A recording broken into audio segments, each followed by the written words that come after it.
really just 2 days off. So when you take what you need and you multiply it by 2, you get what you want. But here's the problem in Financial Psychology 101. The baseline of happiness economics, even when we get what we want, we're not happy. We're not fulfilled. We don't have a sense of accomplishment, and we don't have a shifted relationship to what it means to be prosperous, to be an achiever, to have actually exceeded our expectations or have met a standard. Y'all get what I'm saying? And that's why this math is so important. In case you can't see that, this is why this is so important. Now, this is my necklace. I'm just pulling it up so y'all can see this. It hangs around my neck usually. It's only 15 pounds, but it reminds me of the standard I live up to and through. Y'all get what I'm saying. But write this down, 10x. What you do is you take that number that you need. I see you, Cynthia. You take that number that you need. I like your hair, Cynthia. You take that number that delivers. I saw that, Layla. That number, that which you need, and you multiply it by 10. Now, first, notice something. I'm going to say this in the most unchristian but straight way. Notice how that scared the shit out of you just now. 10 times what you need gives you what the Lord knows you deserve. You see, folks, you're built to get what you need. You were blessed with the gift to get what you want, but it is everyone's God-given right to get what you deserve. And to get what you deserve is a 10x number.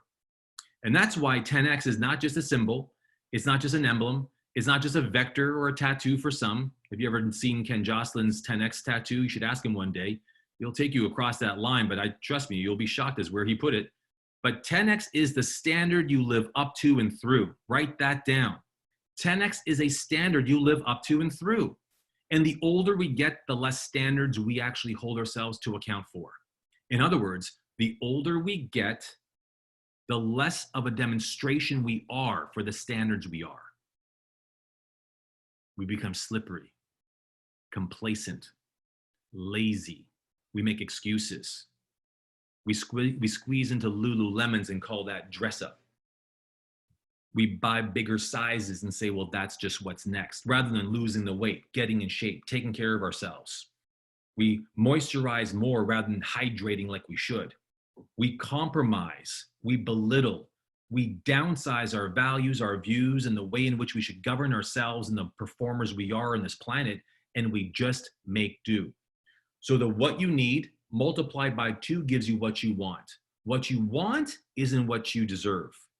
Take what you need multiplied by 10, and that gives you what you deserve. Now throw some numbers in the chat room for a second. What was the number that you came up with? I just want to see what you got. I want to get a sense of the financial environment I'm in. 48,000, 42,000, 10 million a month. Of course, rock. 1.8 million, Nick. 1.8 million what? Canadian or American? Because 1.8. I need 1.8 million a month to survive, man. What are you doing? Are you living on a yacht? Yo, man, that guy's from Canada. You know how much beaver tail and moose knuckles these guys have got to walk with, man? Rock ain't from Canada, dude. He's in Maryland. He's an American, man. Don't mess Nick, around. He's an American. Phil Mills, 200K a month, 200 grand. Who here by thumbs up notice that this number not only scared you, but it inspired you? Just give me a thumbs up. This is the 10X, right? This is a 10X number, not what they need, right? That's right. This is their 10X number. Yeah. Put that in perspective. The pitch freak don't need 250 grand a month. That guy just rolls cool. I mean, like, he doesn't even shave, man. So he's saving at least $2 a day. But I mean, Randy Brooks. So y'all get the point, right? Your 10X number is actually your true financial north. So here's what I want you to write down. Bigger game, bigger gain. What governs you to expand through crisis is governed by the game you're playing. The only reason why a guy like Ken Jocelyn is crushing it is because he's only committed to a 10X game. You see that in his physical life. You see that in his emotional life. You see that in his spiritual life. You see that in the quality of his relationship with his daughters. You see that in the quality of his relationship to his friends, his colleagues, his fans, his followers, you, the faithful. I mean, he is a demonstration of living and having and leading a 10X life. And folks, by the way, as I'm noticing right there, Tasso Marinis, good to see your little boy. God bless him. I mean, here's what I'm telling you. It's not just about how you lead. It's not just going to be limited to how you live. It will all come under valuation. in the legacy you leave. Folks, That's your good, legacy Rich. is at stake. Yeah? I'm going to pause there for a minute. I'll let you cut in there, Ken. That's good, guys. Hey, questions. Questions for Richie. The one thing I did want to mention. I love what you said just a minute ago about the mindset, Richie. About the mindset that when we get there, it doesn't give us the satisfaction that we thought it was going to give. Can you drill down on that just a little bit for me? That's a fantastic truth. Look, man, I haven't found yet anybody that's researched the history of the psychology of motivation like I have. I need not go through nor impress upon you the kind of names, the celebrities, or the thought leaders I've toured with, written with. It don't even matter. All that really matters is you. That's all that really matters. Like, I mean, I'm an artist and you're my canvas, and without you, I can't be expressed. So really, at the end of the day, you're the celebrity here right now. That's all that matters. But let me begin with something. There is an art and there is a science to expanding yourself through crisis. The science are the steps. I just gave you some. But the art is found in your willingness to remain human and be at peace, knowing that you might get some of it right and you might at times be wrong. And being cool, knowing that both are completely okay.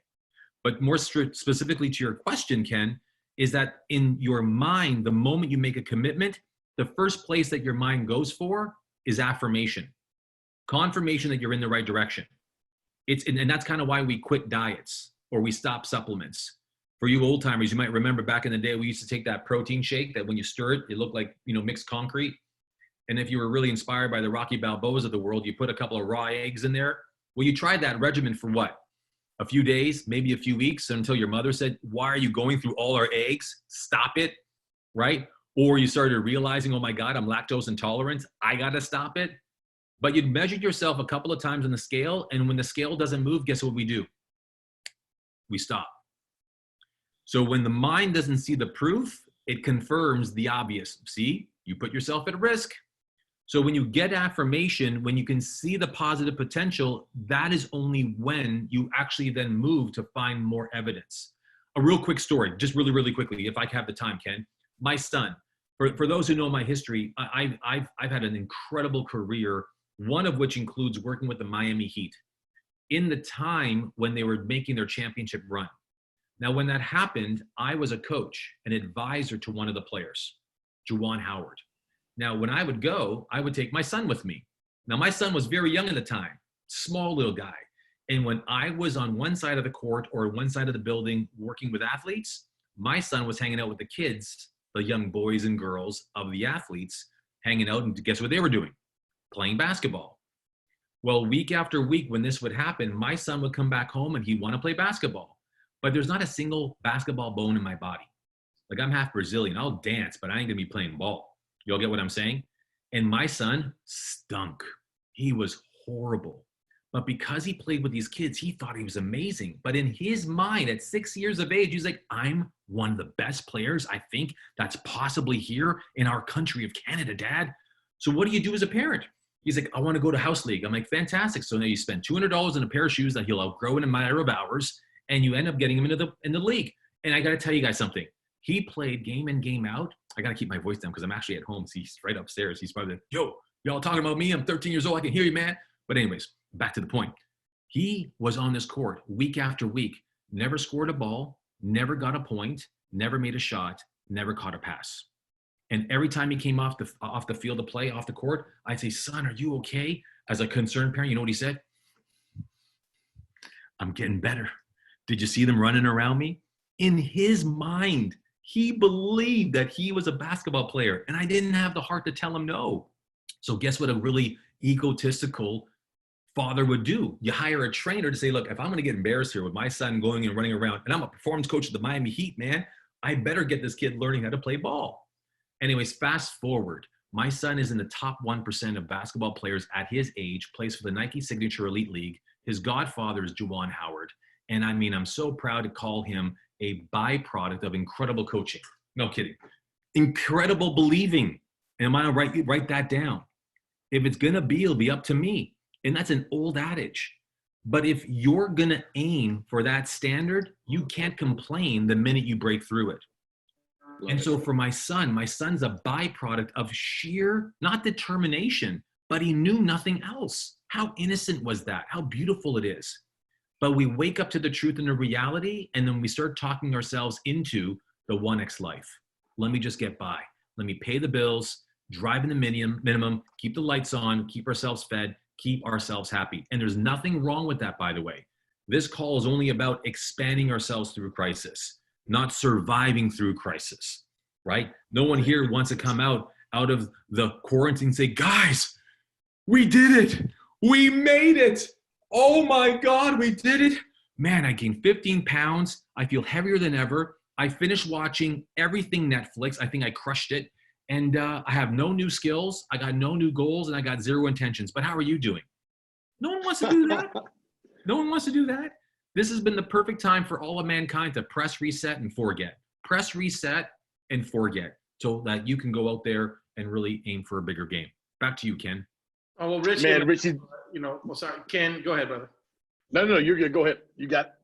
No, Richie, as a buddy, as a friend, as someone that works with you, man, I love your insight. You bring unparalleled passion. You bring unparalleled intentionality. You come prepared. Let that be a lesson to all of us. It's like, I've never been to any call or conversation with Richie where he's not prepared. Do you guys notice that? Like, he actually talked about expansion. He had points on expansion. He had not only scientific reality, but he had financial analysis, all the above. And I just want to thank you for doing that, man. And as part of the MC here, my role is to make sure to thank our sponsors. I know, like, it was just a really cool thing how you put this together, Kim, but we couldn't do it without Market House Media.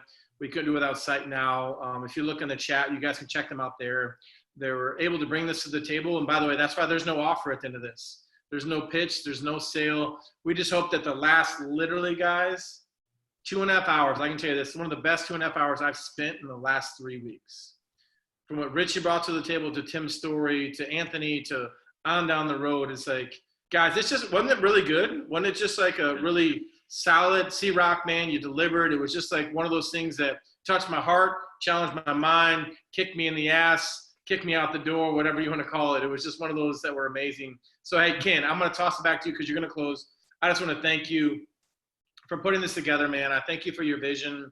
I thank you in the midst of a really crazy season of life that you were able to pull this off. And not only did you pull it off, bro, like, you brought it. You know what I'm saying, guys? Like, he didn't just bring some average guests. So wouldn't you agree? Like, he brought like a lineup that when this is recorded and somebody rewinds this back and they listen to this, they're going to be like this, holy shit. How did they just offer that for free? That's what I feel like people would say. So, Ken, man, hats off to you, brother. By the way, I want to put some meat in between these buns before I go over to you, buddy. I'm not being racist there either because you're both just so handsome devils. But I want y'all to write this down. If you're not in a conversation, you forgo transformation. If you're not in a conversation, you forgo transformation. That's why you got to be in places like this, right? That's what I love about Ken and what he does. I mean, he goes live on IG often. He's always hosting something on Facebook. He's always doing stuff like this. And if you're not in a conversation, you forgo transformation because it's the only place action lives. It's the only place action lives is by being in a conversation. Not up in here, and not with the mirror, right? But in a community like this. So over to you, Ken. Thank you, Nate. That's so phenomenal. Richie, thank you, my friend, for being a part tonight. Hey, guys, we want to thank you for being a part of our first Grow Stack Drive virtual summit. Thank you so much. We are honored. Nate, Stacy, let the team guys know how much. You have no idea. We've been slacking, texting behind in the background, making sure all the moving parts of 7 or 8 different communicators went. Just honored for you guys, Richie, all the communicators tonight, Tim, Nate, Zach Tatum, all the guys. I would not be able to do what I do if it weren't for the unbelievable team that I've got around and brothers that I have, like my accountability group, Christian Gomez, John Kerr George, TJ Cummings, Devin Bullard, Sean Cohen, some other guys, C-Rock, Antonio, all of you guys. I love you guys. I want you to have a fabulous night tonight. Thank you for making this a big success. And the one thing that would make this a success more than any other thing is you take 2 or 3 nuggets from tonight, apply them to your life, and go out tomorrow and get in massive action and 10X it. Richie, I love you, buddy. Thank you for being a part tonight.